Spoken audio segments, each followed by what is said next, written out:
ਅੱਜ ਦੀ ਇਸ ਵੀਡੀਓ ਵਿੱਚ ਖੇਤੀਬਾੜੀ ਆਰਡੀਨੈਂਸ 2020 ਦੇ ਮਸਲੇ ਬਾਰੇ ਆਪਾਂ ਗੱਲ ਕਰਾਂਗੇ। ਤਾਂ ਆਪਾਂ ਇਹ ਵੀਡੀਓ ਸ਼ੁਰੂ ਕਰਦੇ ਹਾਂ। ਇਸ ਵੀਡੀਓ ਦੇ ਵਿੱਚ ਜੋ ਵੀ ਜਾਣਕਾਰੀ ਦਿੱਤੀ ਗਈ ਹੈ ਉਸ ਜਾਣਕਾਰੀ ਦਾ ਜੋ ਸਰੋਤ ਹੈ ਉਹ ਪੰਜਾਬੀ ਟ੍ਰਿਬਿਊਨ ਦੇ ਵਿੱਚ ਲੱਗੀ ਹੋਈ ਖਬਰ ਖੇਤੀ ਆਰਡੀਨੈਂਸ 2020 ਅਤੇ ਪੰਜਾਬ ਖੇਤੀ ਉਤਪਾਦ ਮੰਡੀ ਕਮੇਟੀ ਕਾਨੂੰਨ 2017 ਦਾ ਤੁਲਨਾਤਮਕ ਅਧਿਐਨ ਕੀਤਾ ਗਿਆ ਹੈ। ਇਸ ਵੀਡੀਓ ਦੇ ਵਿੱਚ ਆਪਾਂ ਦੋ ਚੀਜ਼ਾਂ ਦੇ ਬਾਰੇ ਪੜ੍ਹਾਂਗੇ ਕਿ ਜੋ ਖੇਤੀ ਆਰਡੀਨੈਂਸ ਕੇਂਦਰ ਸਰਕਾਰ ਦੁਆਰਾ 2020 ਜੋ ਲਿਆਂਦਾ ਗਿਆ ਹੈ ਅਤੇ ਪੰਜਾਬ ਖੇਤੀ ਉਤਪਾਦ ਮੰਡੀ ਕਮੇਟੀ ਕਾਨੂੰਨ 2017 ਇਹਨਾਂ ਦੋਨਾਂ ਦੇ ਵਿੱਚ ਕੀ ਫਰਕ ਹੈ ਜਾਂ ਕੀ ਇਹਨਾਂ ਦੋਨਾਂ ਦੇ ਵਿੱਚ ਕਿਹੜੀਆਂ ਚੀਜ਼ਾਂ ਵੀ ਦੋਨਾਂ ਦੇ ਵਿੱਚ ਹੀ ਹੈਗੀਆਂ ਹੈ। ਤਾਂ ਇਸ ਖਬਰ ਦੇ ਅਨੁਸਾਰ ਹੀ ਆਪਾਂ ਜਿਵੇਂ ਪ੍ਰਸ਼ਨ ਉੱਤਰ ਦੇ ਰਾਹੀਂ ਇਹਨਾਂ ਨੇ ਦੱਸਿਆ ਹੈ ਸਾਰੀ ਜਾਣਕਾਰੀ ਉਵੇਂ ਆਪਾਂ ਗੱਲ ਕਰਾਂਗੇ। ਤਾਂ ਪਹਿਲਾ ਪ੍ਰਸ਼ਨ ਜੇ ਆਪਾਂ ਗੱਲ ਕਰੀਏ ਪੰਜਾਬ ਸਰਕਾਰ ਦੇ ਖੇਤੀ ਉਤਪਾਦ ਪੰਜਾਬ ਸਰਕਾਰ ਦੇ ਖੇਤੀ ਉਪਜ ਮੰਡੀ ਕਮੇਟੀ ਸੋਧ ਜਿਹਨੂੰ ਕਿ APMC ਮਤਲਬ ਕਿ ਐਗਰੀਕਲਚਰ ਪ੍ਰੋਡਿਊਸ ਮਾਰਕੀਟ ਕਮੇਟੀ ਕਾਨੂੰਨ 2017 ਅਨੁਸਾਰ ਮੰਡੀ ਦੇ ਢਾਂਚੇ ਵਿੱਚ ਕੀ ਤਬਦੀਲੀ ਆਈ ਹੈ। ਤਾਂ ਆਪਾਂ ਕੋਸ਼ਿਸ਼ ਕਰਦੇ ਹਾਂ ਕਿ ਆਪਾਂ ਪੈਨ ਦੀ ਵਰਤੋਂ ਕਰ ਲਈਏ। ਤਾਂ ਮੰਡੀ ਦੇ ਢਾਂਚੇ ਵਿੱਚ ਕੀ ਤਬਦੀਲੀ ਆਈ ਹੈ। ਕੇਂਦਰ ਸਰਕਾਰ ਦਾ ਕਿਸਾਨ ਉਪਜ ਵਪਾਰ ਅਤੇ ਵਣਜ ਤਰੱਕੀ ਅਤੇ ਸਹੂਲਤ ਆਰਡੀਨੈਂਸ 2020 ਇਸ ਤੋਂ ਕਿਵੇਂ ਵੱਖ ਹੈ। ਤਾਂ ਪਹਿਲਾ ਪ੍ਰਸ਼ਨ ਇਹ ਆ ਵੀ ਜਿਹੜਾ ਪੰਜਾਬ ਸਰਕਾਰ ਨੇ ਜੋ ਕਾਨੂੰਨ ਪਾਸ ਕੀਤਾ 2017 ਦੇ ਵਿੱਚ ਅਤੇ ਜੋ ਆਰਡੀਨੈਂਸ 2020 ਦੇ ਵਿੱਚ ਕੇਂਦਰ ਸਰਕਾਰ ਲੈ ਕੇ ਆਈ ਹੈ ਇਹਨਾਂ ਦੋਨਾਂ ਦੇ ਵਿੱਚ ਮੰਡੀ ਦੇ ਢਾਂਚੇ ਦੇ ਬਾਰੇ ਕੀ ਫਰਕ। ਆਪਾਂ ਇਹਦਾ ਉੱਤਰ ਦੀ ਗੱਲ ਕਰਦੇ ਹਾਂ। ਤਾਂ ਜਿਹੜਾ ਪੰਜਾਬ ਸਰਕਾਰ ਵੱਲੋਂ 2017 ਦੇ ਵਿੱਚ ਕਾਨੂੰਨ ਲੈ ਕੇ ਆਂਦਾ ਗਿਆ ਹੈ ਉਸ ਅਨੁਸਾਰ ਪੰਜਾਬ ਰਾਜ ਮੰਡੀ ਬੋਰਡ ਅਧੀਨ ਆਉਂਦੀਆਂ ਮੰਡੀਆਂ ਤੋਂ ਇਲਾਵਾ ਪ੍ਰਾਈਵੇਟ ਖੇਤਰ ਦੀਆਂ ਮੰਡੀਆਂ ਸਥਾਪਿਤ ਕਰਨ ਦੀ ਇਜਾਜ਼ਤ ਦਿੱਤੀ ਗਈ ਹੈ। ਇਹ 2017 ਪੰਜਾਬ ਸਰਕਾਰ ਦੇ ਕਾਨੂੰਨ ਵਿੱਚ ਵੀ ਪ੍ਰਾਈਵੇਟ ਮੰਡੀਆਂ ਸਥਾਪਿਤ ਕਰਨ ਦੀ ਇਜਾਜ਼ਤ ਦਿੱਤੀ ਗਈ ਹੈ। ਪਰ ਪੰਜਾਬ ਸਰਕਾਰ ਤੋਂ ਲਾਇਸੈਂਸ ਪ੍ਰਾਪਤ ਵਿਅਕਤੀ ਇਹਨਾਂ ਮੰਡੀਆਂ ਵਿੱਚ ਖੇਤੀ ਉਪਜ ਦਾ ਵਪਾਰ ਕਰ ਸਕਦਾ ਹੈ। ਪਰ ਪੰਜਾਬ ਸਰਕਾਰ ਦੇ ਜਿਹੜੇ 2017 ਦੇ ਕਾਨੂੰਨ ਦੀ ਖਾਸੀਅਤ ਇਹ ਸੀ ਵੀ ਲਾਇਸੈਂਸ ਪ੍ਰਾਪਤ ਕਰਨਾ ਜ਼ਰੂਰੀ ਹੈ। ਸੂਬਾ ਸਰਕਾਰ ਵੱਲੋਂ ਮੰਡੀ ਨੋਟੀਫਾਈ ਕੀਤੇ ਬਿਨਾਂ ਕਿਸੇ ਤਰ੍ਹਾਂ ਦੀ ਖਰੀਦ ਵੇਚ ਨਹੀਂ ਹੋ ਸਕਦੀ। ਇੱਕ ਹੋਰ ਉਹਨਾਂ ਨੇ ਰੱਖਿਆ ਸੀ ਵੀ ਮੰਡੀ ਨੋਟੀਫਾਈ ਵੀ ਕਰਨੀ ਜ਼ਰੂਰੀ ਹੋਵੇਗੀ ਅਤੇ ਇਸ ਤੋਂ ਨਾਲ ਹੀ ਪ੍ਰਾਈਵੇਟ ਵਪਾਰੀ ਜਾਂ ਕਾਰਪੋਰੇਟ ਕੰਪਨੀਆਂ ਉੱਤੇ ਇਹਨਾਂ ਮੰਡੀਆਂ ਵਿੱਚੋਂ ਉਪਜ ਖਰੀਦ ਉੱਤੇ ਰੋਕ ਨਹੀਂ ਹੈ। ਇਹ ਵੀ ਗੱਲ ਠੀਕ ਹੈ। ਪਰ ਹਕੀਕਤ ਇਹ ਹੈ ਕਿ ਕਣਕ ਦੇ 2020 ਦੇ ਸੀਜ਼ਨ ਵਿੱਚ 127.45 ਲੱਖ ਟਨ ਵਿੱਚੋਂ ਪ੍ਰਾਈਵੇਟ ਖਰੀਦ ਕੇਵਲ 0.58% ਰਹੀ ਅਤੇ ਬਾਕੀ ਸਭ ਸਰਕਾਰੀ ਏਜੰਸੀਆਂ ਨੇ ਖਰੀਦ ਕੀਤੀ। ਤਾਂ ਹੁਣ 2020 ਦੇ ਕੇਂਦਰੀ ਆਰਡੀਨੈਂਸ ਮੁਤਾਬਕ ਸੂਬਾ ਸਰਕਾਰ ਵੱਲੋਂ ਨਵੀਂ ਮੰਡੀ ਲਈ ਕਿਸੇ ਤਰ੍ਹਾਂ ਦੀ ਨੋਟੀਫਿਕੇਸ਼ਨ ਦੀ ਲੋੜ ਨਹੀਂ ਹੈ।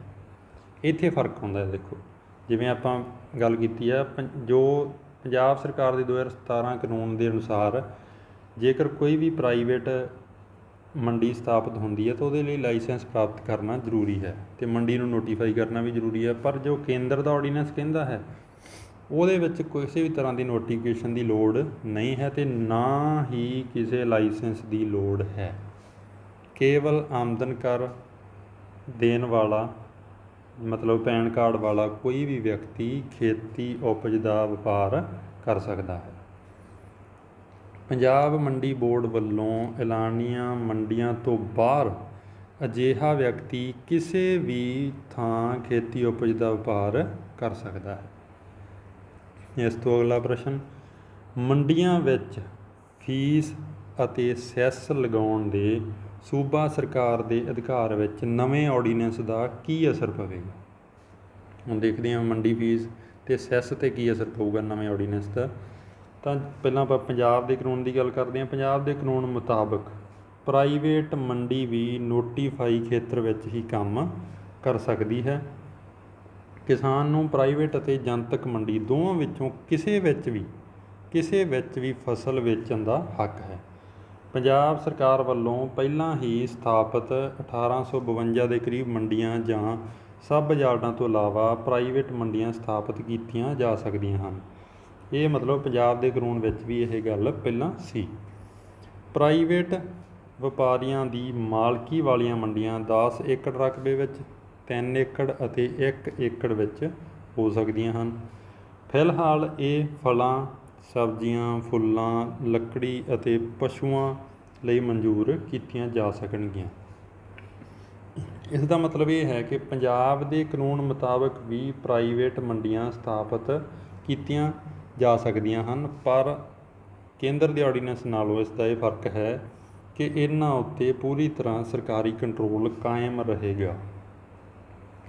ਪ੍ਰਾਈਵੇਟ ਯਾਰਡਾਂ ਦੇ ਮਾਲਕ ਅਤੇ ਨਜ਼ਦੀਕੀ ਰਿਸ਼ਤੇਦਾਰ ਵਪਾਰਕ ਗਤੀਵਿਧੀਆਂ ਵਿੱਚ ਸ਼ਾਮਲ ਨਹੀਂ ਹੋ ਸਕਦੇ। ਉਹ ਕੇਵਲ ਸੰਚਾਲਕ ਦਾ ਕੰਮ ਕਰ ਸਕਦੇ ਹਨ।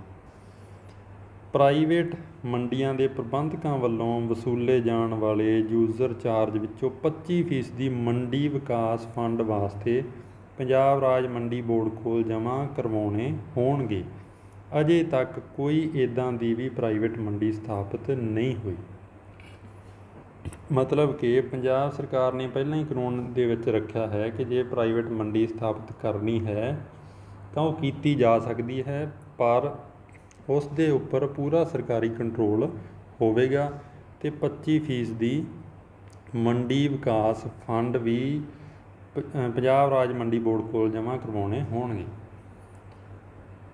ਪਰੰਤੂ ਕੇਂਦਰੀ ਆਰਡੀਨੈਂਸ ਅਨੁਸਾਰ ਸੂਬਾਈ ਜਾਂ ਪ੍ਰਾਈਵੇਟ ਮੰਡੀਆਂ ਦੀ ਲੋੜ ਨਹੀਂ ਹੈ।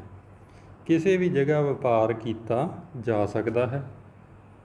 ਕਿਸਾਨ ਮੰਡੀ ਬੋਰਡ ਵੱਲੋਂ ਸਥਾਪਿਤ ਮੰਡੀਆਂ ਆਰਡੀਨੈਂਸ ਤਹਿਤ ਐਲਾਨੀਆਂ ਸੂਬੇ ਜਾਂ ਦੇਸ਼ ਦੀਆਂ ਸਭ ਥਾਵਾਂ ਉੱਤੇ ਫਸਲ ਵੇਚ ਸਕਦਾ ਹੈ। ਇਹ ਮੁਕਤ ਵਪਾਰ ਹੋਵੇਗਾ ਅਤੇ ਸੂਬਾ ਸਰਕਾਰ ਦਾ ਅਜਿਹੇ ਵਪਾਰ ਉੱਤੇ ਕੋਈ ਕੰਟਰੋਲ ਨਹੀਂ ਹੋਵੇਗਾ। ਤਾਂ ਇਹ ਦੇਖੋ ਉਹਦੇ ਵਿੱਚੋਂ ਫਰਕ ਆ। ਜਦੋਂ ਆਪਾਂ ਇਸ ਤੋਂ ਪਹਿਲਾਂ ਗੱਲ ਕੀਤੀ ਹੈ ਕਿ ਪੰਜਾਬ ਸਰਕਾਰ ਦਾ ਜੋ ਕਾਨੂੰਨ ਸੀ 2017, ਉਹਦੇ ਵਿੱਚ ਪੰਜਾਬ ਸਰਕਾਰ ਦਾ ਕੰਟਰੋਲ ਸੀ, ਪਰ ਕੇਂਦਰੀ ਆਰਡੀਨੈਂਸ ਦੇ ਵਿੱਚ ਜਿਹੜਾ ਹੈ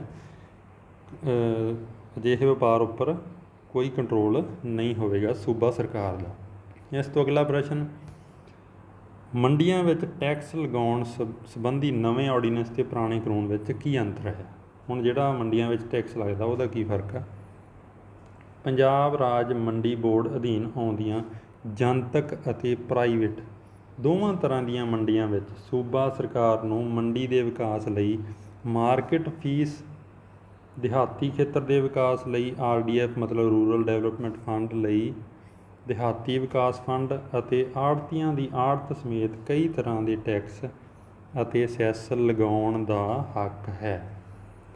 ਪੰਜਾਬ ਰਾਜ ਮੰਡੀ ਬੋਰਡ ਅਧੀਨ ਮਤਲਬ ਜਿਹੜਾ ਕਾਨੂੰਨ ਹੈ ਉਹਦੇ ਵਿੱਚ ਆਪਣੇ ਕੋਲੇ ਪੰਜਾਬ ਸਰਕਾਰ ਨੇ ਇੱਕ ਮਾਰਕੀਟ ਫੀਸ, RDF ਅਤੇ ਆੜ੍ਹਤੀਆਂ ਦੀ ਆੜ੍ਹਤ ਅਤੇ ਹੋਰ ਸੈਸ ਲਗਾਉਣ ਦਾ ਪਹਿਲਾਂ ਹੀ ਉਹਨਾਂ ਨੇ ਵਿੱਚ ਤਜਵੀਜ਼ ਰੱਖੀ ਹੋਈ ਹੈ।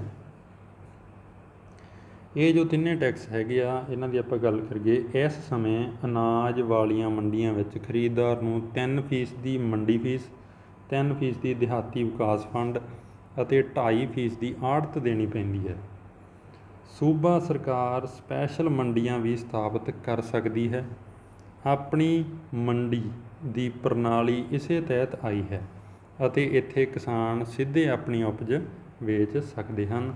ਇਸ ਤੋਂ ਇਲਾਵਾ ਅਬੋਹਰ ਵਿੱਚ ਕਿੰਨੂ, ਲੁਧਿਆਣਾ ਵਿੱਚ ਮੱਛੀ ਅਤੇ ਬਲਾਚੌਰ ਸ਼ਹੀਦ ਭਗਤ ਸਿੰਘ ਨਗਰ ਵਿੱਚ ਹਰੇ ਮਟਰਾਂ ਦੀ ਮੰਡੀ ਹੈ।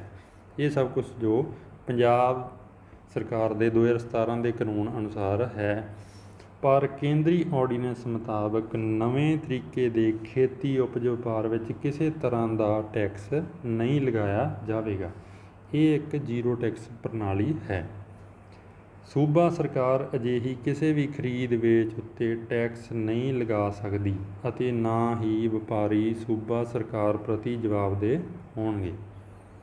ਤਾਂ ਇਸ ਤੋਂ ਅਗਲਾ ਪ੍ਰਸ਼ਨ, ਝੋਨੇ ਦੀ ਖਰੀਦ ਪਿੱਛੋਂ ਸਰਕਾਰੀ ਮਿਲਿੰਗ ਨੀਤੀ ਅਤੇ ਨਵੇਂ ਆਰਡੀਨੈਂਸ ਦਾ ਕੀ ਅਸਰ ਪਵੇਗਾ?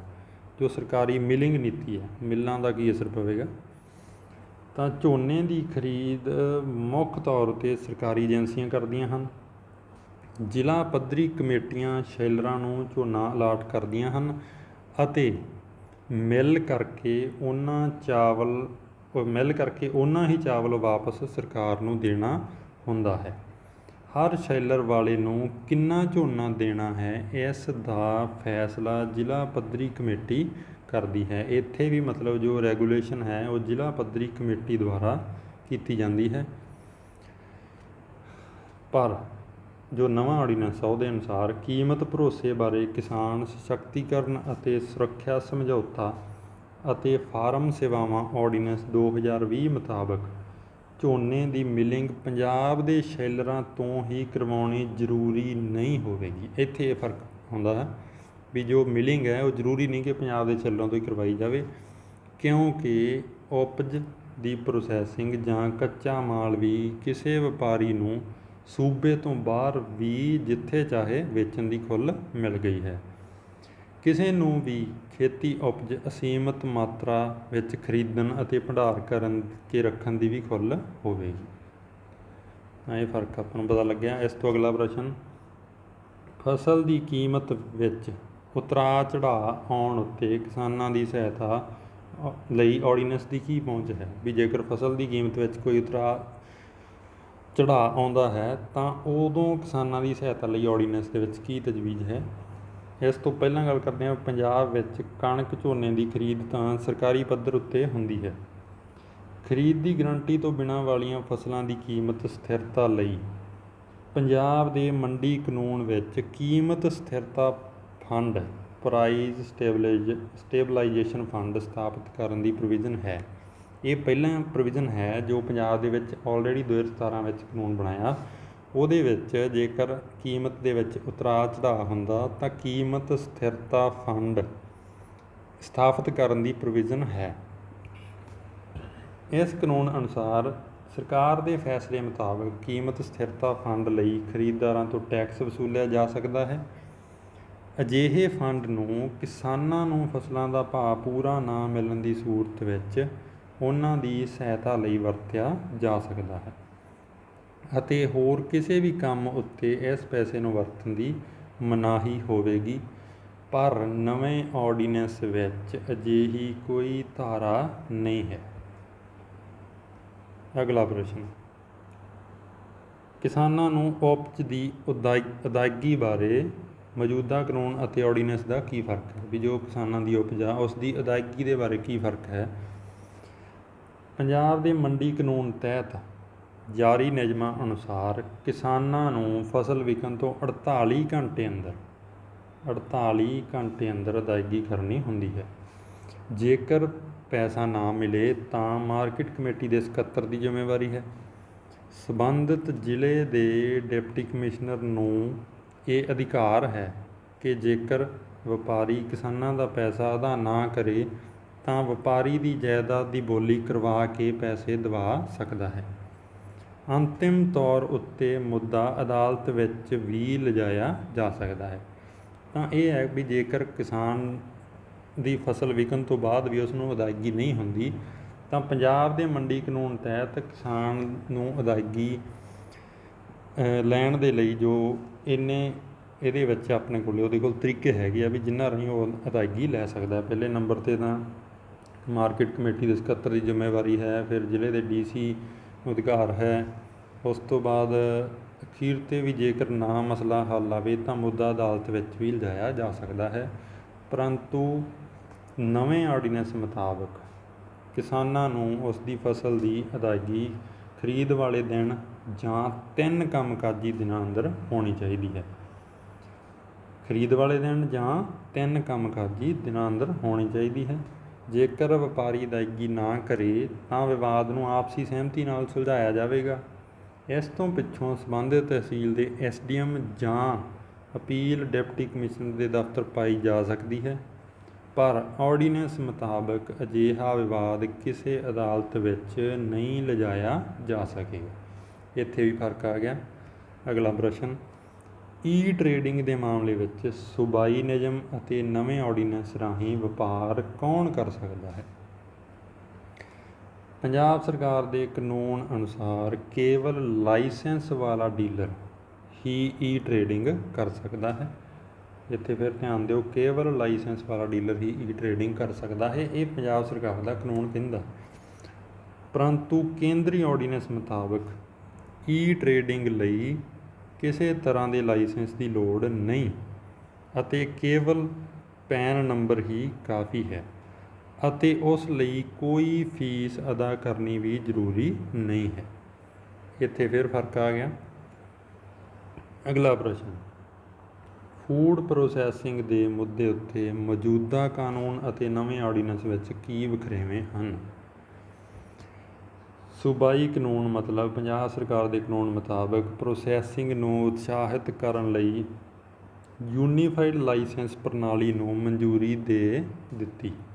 ਇਹਨਾਂ ਨੇ ਪਹਿਲਾਂ ਦਿੱਤੀ ਹੈ, ਪੰਜਾਬ ਸਰਕਾਰ ਨੇ ਮਨਜ਼ੂਰੀ ਯੂਨੀਫਾਈਡ ਲਾਇਸੈਂਸ ਪ੍ਰਣਾਲੀ ਨੂੰ ਮਨਜ਼ੂਰੀ ਦਿੱਤੀ ਹੈ। ਇਸ ਤੋਂ ਪਹਿਲਾਂ ਹਰ ਮੰਡੀ ਲਈ ਲਾਇਸੈਂਸ ਲੈਣਾ ਪੈਂਦਾ ਸੀ। ਸਰਕਾਰ ਦੀ ਦਲੀਲ ਹੈ ਕਿ ਅਜਿਹਾ ਵੱਡੀਆਂ ਕੰਪਨੀਆਂ ਨੂੰ ਖੁਰਾਕ ਪ੍ਰੋਸੈਸਿੰਗ ਦੇ ਫੀਲਡ ਵਿੱਚ ਸ਼ਾਮਲ ਕਰਨ ਲਈ ਕੀਤਾ ਗਿਆ ਹੈ। ਇਹ ਪੱਖ ਵੀ ਨੋਟ ਕਰਨ ਵਾਲਾ ਹੈ ਕਿ 2017 ਦੇ ਕਾਨੂੰਨ ਮੁਤਾਬਕ 2017 ਦਾ ਕਾਨੂੰਨ ਜੋ ਪੰਜਾਬ ਸਰਕਾਰ ਨੇ ਬਣਾਇਆ, ਉਸ ਦੇ ਮੁਤਾਬਕ ਸੂਬੇ ਵਿੱਚ ਅਜੇ ਤੱਕ ਇੱਕ ਵੀ ਪ੍ਰਾਈਵੇਟ ਮੰਡੀ ਨਹੀਂ ਬਣੀ। ਹੁਣ ਕੇਂਦਰੀ ਆਰਡੀਨੈਂਸ ਮੁਤਾਬਕ ਵੱਡੀਆਂ ਕੰਪਨੀਆਂ ਲਈ ਕਿਸੇ ਲਾਇਸੈਂਸ ਦੀ ਲੋੜ ਨਹੀਂ ਹੈ। ਇੱਥੇ ਫਿਰ ਫਰਕ ਆ ਗਿਆ। ਕੇਂਦਰੀ ਆਰਡੀਨੈਂਸ ਦੇ ਵਿੱਚ ਲਾਇਸੈਂਸ ਦੀ ਲੋੜ ਨਹੀਂ, ਆਪਾਂ 2-3 ਵਾਰੀ ਆਪਾਂ ਇਹ ਚੀਜ਼ ਦੇਖ ਚੁੱਕੇ ਹਾਂ। ਅਗਲਾ ਪ੍ਰਸ਼ਨ, ਖੇਤੀ ਉਪਜ ਮੰਡੀ ਕਾਨੂੰਨ ਵਿੱਚ 2020 ਦੀ ਸੋਧ ਪਿੱਛੋਂ ਘੱਟੋ ਘੱਟ ਸਮਰਥਨ ਮੁੱਲ ਉੱਤੇ ਕੀ ਅਸਰ ਪਵੇਗਾ? ਇਹ ਬਹੁਤ ਹੀ ਧਿਆਨ ਨਾਲ ਸਮਝਣ ਵਾਲੀ ਗੱਲ ਆ। ਘੱਟੋ ਘੱਟ ਸਮਰਥਨ ਮੁੱਲ ਉੱਤੇ ਕੀ ਅਸਰ ਪਵੇਗਾ? ਸੋਧ ਤੋਂ ਬਾਅਦ ਕਣਕ ਅਤੇ ਝੋਨੇ ਦਾ ਸਮਰਥਨ ਮੁੱਲ ਅਤੇ ਉਸ ਉੱਤੇ ਖਰੀਦ ਜਾਰੀ ਹੈ। ਕੇਂਦਰੀ ਏਜੰਸੀਆਂ ਤੋਂ ਪੰਜਾਬ ਸਰਕਾਰ ਨੂੰ ਟੈਕਸ ਵੀ ਆ ਰਹੇ ਹਨ। ਪਰ ਇੱਕ ਵਾਰ ਫਿਰ ਤੋਂ ਮੈਂ ਦੱਸਾਂ ਵੀ ਕਿਹੜੀ ਸੋਧ ਤੋਂ ਬਾਅਦ ਦੀ ਗੱਲ ਕੀਤੀ ਹੈ। ਜੋ ਪੰਜਾਬ ਸਰਕਾਰ ਦਾ ਕਾਨੂੰਨ 2017 ਉਹਦੇ ਵਿੱਚ ਜੋ ਸੋਧ ਕੀਤੀ ਗਈ ਸੀ, ਉਸ ਤੋਂ ਬਾਅਦ ਕਣਕ ਅਤੇ ਝੋਨੇ ਦਾ ਸਮਰਥਨ ਮੁੱਲ ਉੱਤੇ ਖਰੀਦ ਜਾਰੀ ਹੈ ਅਤੇ ਕੇਂਦਰੀ ਏਜੰਸੀਆਂ ਤੋਂ ਪੰਜਾਬ ਸਰਕਾਰ ਨੂੰ ਟੈਕਸ ਵੀ ਆ ਰਹੇ ਹਨ। ਪਰ ਨਵੇਂ ਆਰਡੀਨੈਂਸ ਮੁਤਾਬਕ ਘੱਟੋ ਘੱਟ ਖਰੀਦ ਮੁੱਲ ਉੱਤੇ ਖਰੀਦ ਦੀ ਗਰੰਟੀ ਖਤਮ ਹੋਣ ਦੀ ਸੰਭਾਵਨਾ ਹੈ। ਧਿਆਨ ਦਿਓ, ਗਰੰਟੀ ਖਤਮ ਹੋਣ ਦੀ ਸੰਭਾਵਨਾ ਹੈ। ਕਿਉਂ ਆ ਸੰਭਾਵਨਾ? ਕਿਉਂਕਿ ਇਸ ਦੇ ਜਾਰੀ ਰਹਿਣ ਦਾ ਕੋਈ ਕਾਨੂੰਨੀ ਪ੍ਰਬੰਧ ਨਹੀਂ ਕੀਤਾ ਗਿਆ ਹੈ ਅਤੇ ਮੰਡੀਆਂ ਬਿਨਾਂ ਕੰਟਰੋਲ ਕਰ ਦਿੱਤੀਆਂ ਗਈਆਂ ਹਨ। ਇਹ ਬਹੁਤ ਹੀ ਧਿਆਨ ਦੇਣ ਵਾਲੀ ਗੱਲ ਆ। ਮੰਡੀਆਂ ਬਿਨਾਂ ਕੰਟਰੋਲ ਕਰ ਦਿੱਤੀਆਂ ਗਈਆਂ। ਮੰਡੀਆਂ 'ਤੇ ਕਿਸੇ ਦਾ ਕੰਟਰੋਲ ਨਹੀਂ ਰਹੂਗਾ ਤਾਂ ਜਿਹੜਾ ਘੱਟੋ ਘੱਟ ਖਰੀਦ ਮੁੱਲ ਜਿਹੜਾ ਹੈ ਉਹਦੀ ਗਰੰਟੀ ਦੀ ਵੀ ਸੰਭਾਵਨਾ ਬਹੁਤ ਘੱਟ ਜਾਵੇਗੀ। ਅਗਲਾ ਪ੍ਰਸ਼ਨ, ਇਹਨਾਂ ਆਰਡੀਨੈਂਸਾਂ ਦਾ ਆੜਤ ਪ੍ਰਣਾਲੀ 'ਤੇ ਕੀ ਅਸਰ ਪਵੇਗਾ? ਤਾਂ ਇਸ ਦਾ ਉੱਤਰ ਹੈ, ਪੰਜਾਬ ਦੇ 2017 ਮੰਡੀ ਨਿਯਮਾਂ ਅਨੁਸਾਰ ਫਸਲਾਂ ਦੀ ਅਦਾਇਗੀ ਆੜ੍ਹਤੀਆਂ ਰਾਹੀਂ ਕਿਸਾਨਾਂ ਦੇ ਖਾਤੇ ਵਿੱਚ ਪਾਈ ਜਾਵੇਗੀ। ਉਹਨਾਂ ਨੂੰ 2.5% ਦੀ ਆੜ੍ਹਤ ਦਿੱਤੀ ਜਾਂਦੀ ਹੈ ਅਤੇ ਉਹ ਅਲੱਗ ਤੋਂ ਆੜ੍ਹਤੀਆਂ ਦੇ ਖਾਤੇ ਵਿੱਚ ਪਵੇਗੀ। ਇਹ ਪੰਜਾਬ ਦਾ 2017 ਜੋ ਕਾਨੂੰਨ ਹੈ ਉਹਦੇ ਅਨੁਸਾਰ ਵੀ ਜਿਹੜੀ ਫਸਲਾਂ ਦੀ ਅਦਾਇਗੀ ਕਿਸਾਨਾਂ ਨੂੰ ਦਿੱਤੀ ਜਾਊਗੀ ਉਹ ਆੜ੍ਹਤੀਆਂ ਦੇ ਰਾਹੀਂ ਕਿਸਾਨਾਂ ਦੇ ਖਾਤੇ 'ਚ ਪਾਈ ਜਾਊਗੀ ਅਤੇ ਆੜ੍ਹਤੀਆਂ ਦੀ ਜਿਹੜੀ ਫੀਸ ਹੈ 2.5% ਦੀ, ਉਹ ਆੜ੍ਹਤ ਉਹਨਾਂ ਨੂੰ ਆੜ੍ਹਤੀਆਂ ਦੇ ਖਾਤੇ ਵਿੱਚ ਪਾਈ ਜਾਊਗੀ। ਪਰ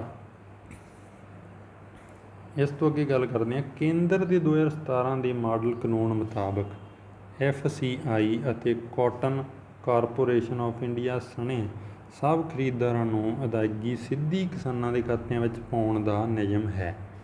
ਆੜ੍ਹਤੀਆਂ ਦੀ ਆੜ੍ਹਤ ਨੂੰ ਵੀ ਘਟਾਏ ਜਾਣ ਉੱਤੇ ਜ਼ੋਰ ਦਿੱਤਾ ਜਾਂਦਾ ਰਿਹਾ ਹੈ।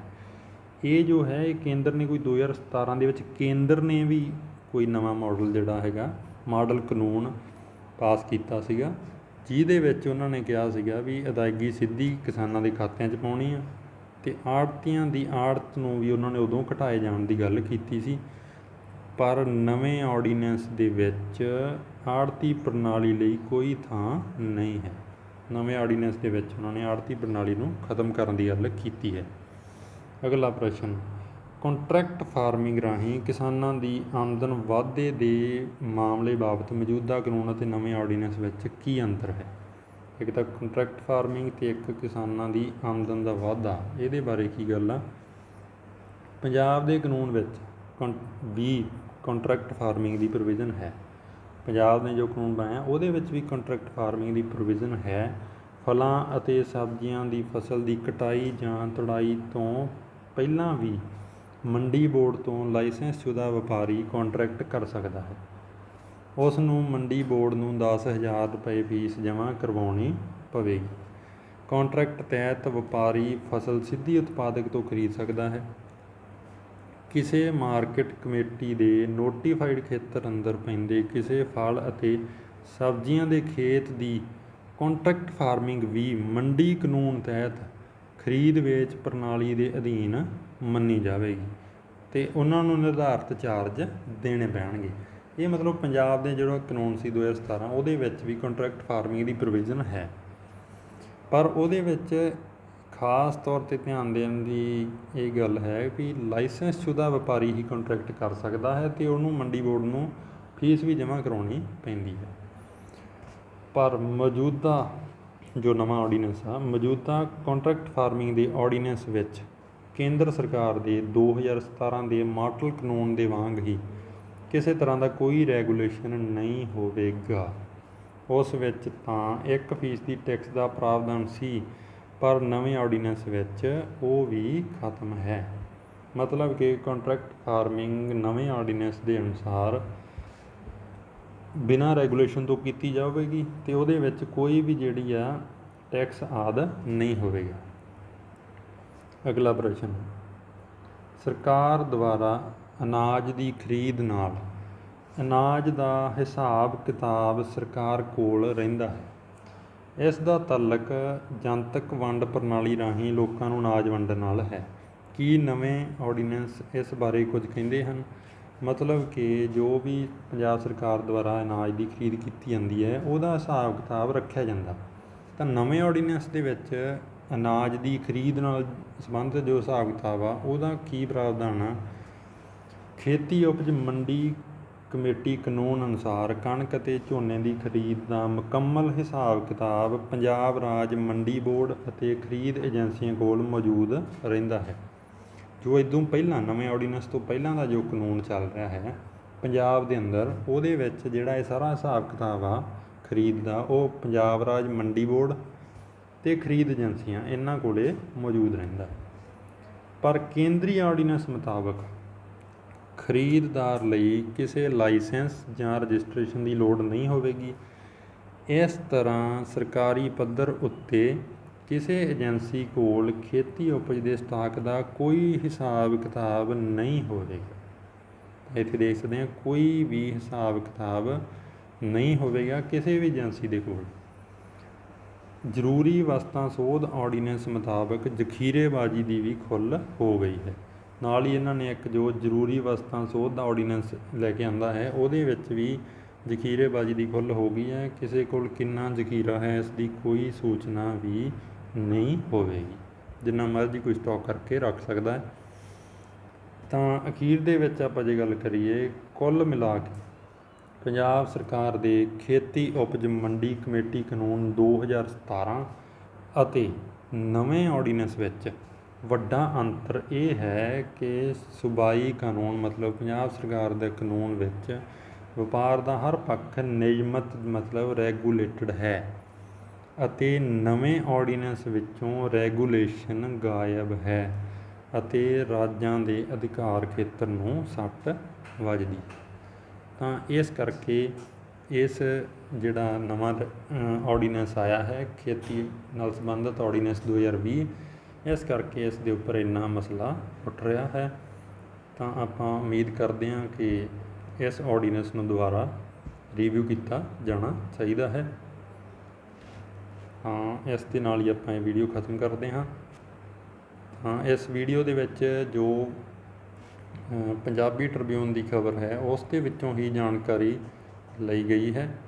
ਤਾਂ ਤੁਸੀਂ ਵੀ ਇਸ ਦੇ ਬਾਰੇ ਜੇਕਰ ਉਹ ਖਬਰ ਪੜ੍ਹ ਸਕਦੇ ਹਾਂ, ਜਿਵੇਂ ਸ਼ੁਰੂ ਦੇ ਵਿੱਚ ਮੈਂ ਵੀਡੀਓ ਦੇ ਵਿੱਚ ਉਹ ਖਬਰ ਸ਼ੇਅਰ ਵੀ ਕੀਤੀ ਹੈ, ਇਸ ਦੇ ਵਿੱਚ ਜਾਣਕਾਰੀ ਹੋਰ ਕਿਤੋਂ ਵੀ ਇੱਧਰੋਂ ਉੱਧਰੋਂ ਨਹੀਂ ਚੱਕੀ ਗਈ, ਸਿਰਫ ਉਸ ਖਬਰ ਦੇ ਵਿੱਚੋਂ ਹੀ ਇਹ ਜਾਣਕਾਰੀ ਦਿੱਤੀ ਗਈ ਹੈ। ਧੰਨਵਾਦ।